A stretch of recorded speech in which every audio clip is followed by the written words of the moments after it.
Hello dears, you're heartily welcome in Sri Hriday Academy. Last day we discussed active passive in simple present tense. ગઈકાલે આપણે જે ચર્ચા કરી હતી સાદા વર્તમાન કાળમાં એક્ટિવ એન્ડ પેસિવ વોઇસ એટલે કે કર્તરી અને કર્મણી પ્રયોગ. Today we are going to learn in simple past tense. Simple past. The active voice will be as subject plus V2 plus object plus adverbs and full stop. એટલે કે કર્તા ક્રિયાપદનું ભૂતકાળનું રૂપ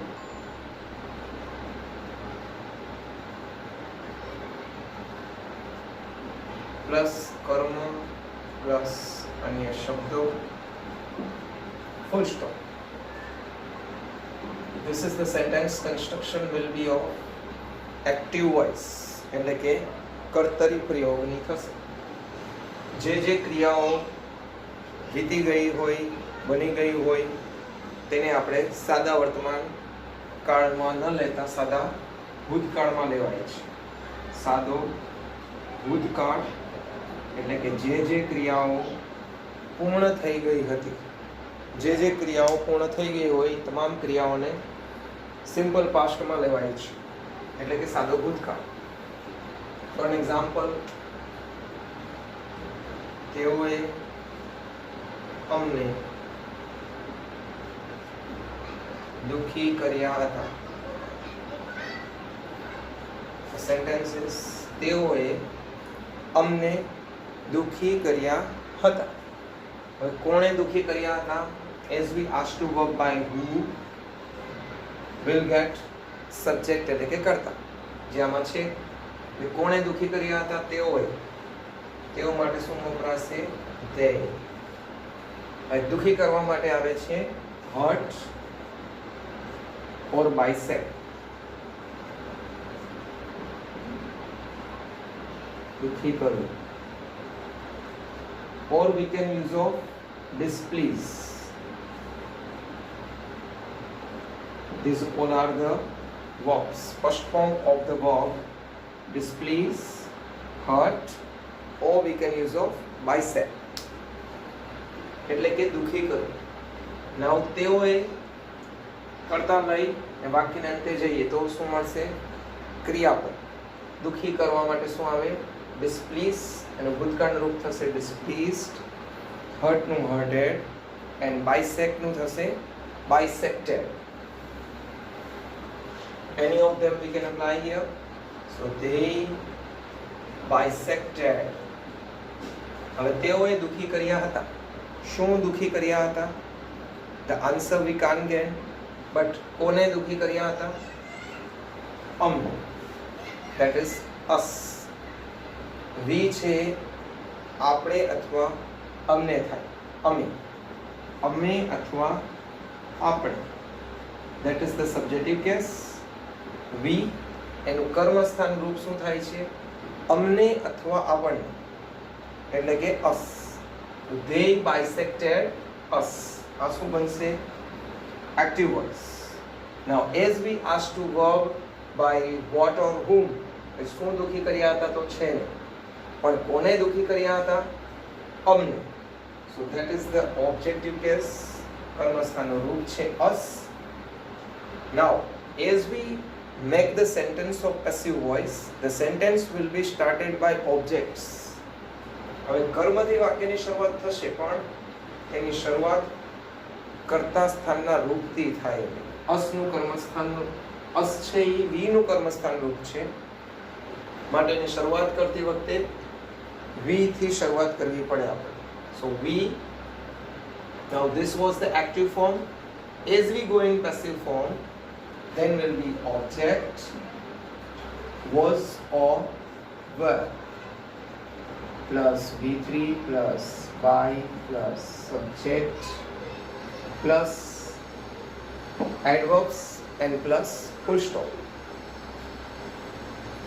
Last day as we written the sentence structure, ગઈકાલે મેં તમને જે વાક્ય રચના લખાવી એમાં શું હતું? Object after am is or are. બાકીનું બધું સેમ હતું. V3 by subject adverbs full stop. એટલે કે કર્મ, ત્યારબાદ વોઝ અથવા તો were. Third person singular, he, she, it or any kind of singular noun is there, then we are using was. But whenever there is any plural form, as they, as we, as you, as parents, as teachers, as doctors, તો તેની સાથે શું વપરાશે? were. These are called forms of to be of simple past tense. એટલે કે સાદા ભૂતકાળના to be ના રૂપ છે. એમ ઇઝ આર છે સાદા વર્તમાન કાળના to be ના રૂપ છે. ત્યારબાદ V3 એટલે કે ભૂતકૃદંત. ત્યારબાદ preposition by, કર્તા, અન્ય શબ્દો, that is the adverbs and full stop. This is the sentence structure of passive voice. કોની વાક્ય રચના છે? કર્મણી પ્રયોગ. We were bisected. We is the plural form, so with plural forms we will apply were. Third form of the bisect is bisected. કોના દ્વારા ક્રિયા થાય છે? તેઓએ અમને દુખી કર્યા હતા. એટલે કે અમને તેઓ દ્વારા દુખી કરાયા હતા કે દુખી કરવામાં આવ્યા હતા. તો જેના દ્વારા થતી હોય that is preposition by. પહેલું સ્થાન જે છે વાક્યમાં કર્તાનું છે. Second place is the verb place and third place is object place. એટલે કે કર્મસ્થાન રૂપ હોવાથી ધ્યેયનું કર્મસ્થાન રૂપ શું બની જશે? them. This will be the passive voice. We were bisected by them. અમને તેઓ દ્વારા દુખી કરાયા હતા કે દુખી કરવામાં આવ્યા હતા. Next one. તેણીને ચા પાવામાં આવી હતી. તેણીને ચા પાવામાં આવી હતી કે તેણીને ચા પીવડાવવામાં આવી હતી. હવે કોણે ચા પાઈ હતી? વાક્યમાં આપેલું નથી. સો શું પાવામાં આવી હતી? ચા. કોને પાવામાં આવી હતી? તેણી. So here what the two objects are given, one is direct object cha and second is indirect object she. તેણીને માટે her આવે. But here we are beginning of the sentences, so subjunctive case will be she. વાક્યની જ્યારે શરૂઆત કરવામાં આવે ત્યારે એનું કર્તા સ્થાનનું રૂપ લેવાશે. કર્તા સ્થાન રૂપ શું બનશે? she. Now she was ચા પીવડાવી કે ચા પાવી. That is feed, fed and fed. She was fed. અને તેણીને શું પીવડાવવામાં આવી હતી? Second object is kept after the third form of the verb. એટલે કે past participle ભૂતકૃદંતનું રૂપ મૂક્યા પછી ક્રિયાપદનું ત્રીજું રૂપ વપરાશે. That is T. This is the passive voice. કારણ કે આમાં કર્તા આપેલો નથી. કર્તાથી વાક્યની શરૂઆત થતી નથી. આ વાક્ય છે પેસિવ છે because the sentence is begun by objects. કર્મથી વાક્યની શરૂઆત થઈ છે. કોને ચા પીવડાવવામાં આવી હતી? તેણી. Now if we want to begin the sentence by direct object, જો આપણને નિર્જીવ કર્મથી વાક્યની શરૂઆત કરવી હોય તો પણ કરી શકાશે. T was fed. હવે કોને? તેણીને, that is her. This will also be in passive voice. પહેલું જે વાક્ય છે, પહેલું જે પેસિવ છે એ સજીવ કર્મથી એની વાક્યની શરૂઆત થઈ માટે she થી સ્ટાર્ટ કરેલું. Second sentence we began by the direct object નિર્જીવ કર્મથી સ્ટાર્ટ કરેલું. વાક્ય સજીવ કર્મથી સ્ટાર્ટ થાય કે નિર્જીવ કર્મથી સ્ટાર્ટ થાય? બંને વાક્યો કર્મથી સ્ટાર્ટ થતા હોવાથી તે બનશે કર્મણી પ્રયોગ. Other sentences we will see.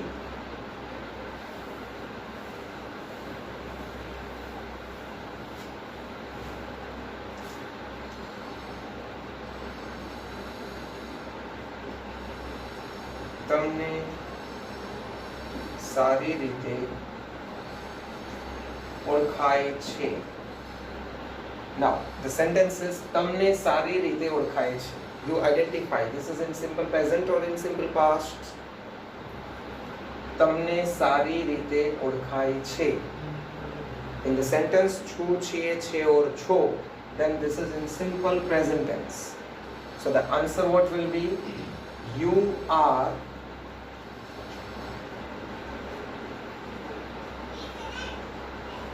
ઓળખાય છે કે ઓળખવામાં આવે છે. ઓળખાય છે કે ઓળખવામાં આવે છે. You are identified.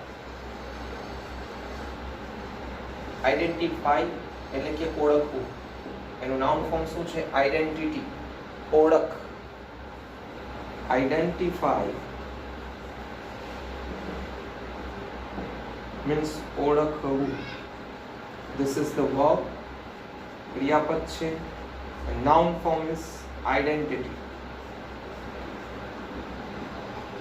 Identity is ઓળખ. Now past tense and past participle of identify is identified. You are identified. હવે તમને ઓળખવામાં આવે છે. કેવી રીતે ઓળખવામાં આવે છે? સારી રીતે. સારી રીતે is for very well. This is in simple present tense because છે is given. છું, છીએ, છે, છો વાક્યમાં આપેલ હોય ત્યારે તે સાદા વર્તમાન કાળમાં છે. So here is we had applied am is or are. એમાં બહુવચન રૂપ છે you, so we have used are. But the another sentence if we apply તેને ખલેલ પહોંચાડાઈ હતી. તેને ખલેલ પહોંચાડાઈ હતી એટલે કે તેને ખલેલ પહોંચાડવામાં આવી હતી. હવે કોણે ખલેલ પહોંચાડી હતી? That is not given. શું ખલેલ પહોંચાડી હતી? Not given. કોને ખલેલ પહોંચાડવામાં આવી હતી? તેને. તે માટે કર્તા સ્થાન રૂપ he છે. તેને માટે શું આવે? him. કર્મસ્થાન રૂપ શું છે? him. But here we are starting the sentence by subjective case. કર્તા સ્થાન તરીકે શું વપરાશે? he, હતી, હતા, હતું, હતો. These are the words for simple past tense. So he was, ત્રીજો પુરુષ એકવચન છે માટે was વપરાશે. He was ખલેલ પહોંચાડવી માટે શું આવે? disturb. Disturb means ખલેલ પહોંચાડવી. The noun form is disturbance. So he was disturbed.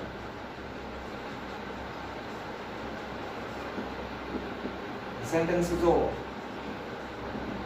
તેને ખલેલ પહોંચાડાઈ હતી કે તેને ખલેલ પહોંચાડવામાં આવી હતી. Thank you dear all. If you have liked my video, please share it and subscribe it. And if you want to improve something, you can call me also. My number is 70465 97062. If you have any query, you can ask me also. Thank you all.